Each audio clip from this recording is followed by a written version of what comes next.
ইসলামী শ্রমিক আন্দোলন শরীয়তপুর জেলা শাখার উদ্যোগে 10ই অক্টোবর ইসলামী শ্রমিক আন্দোলন বাংলাদেশের প্রতিষ্ঠাবার্ষিকী 2025 মহাসমাবেশ সফলভাবে বাস্তবায়নের লক্ষ্যে জেলায় সকল থানা শাখার নেতৃবৃন্দের সাথে মতবিনিময় সভা অনুষ্ঠিত হয়েছে।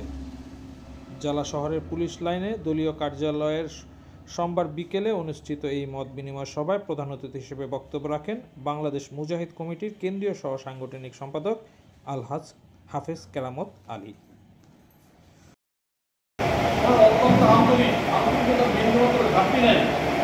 শরীয়তপুর জেলা ইসলামী শ্রমিক আন্দোলনের সভাপতি মোহাম্মদ ফিরোজ আলম ঢালির সভাপতিত্বে এ সময় অন্যদের মধ্যে উপস্থিত ছিলেন মুফতি তোফায়েল আহমেদ কাসেমি, এস.এম. আহসান হাবিব, মুফতি ফেরদৌস আহমেদ ও মুফতি সাইফুল ইসলাম।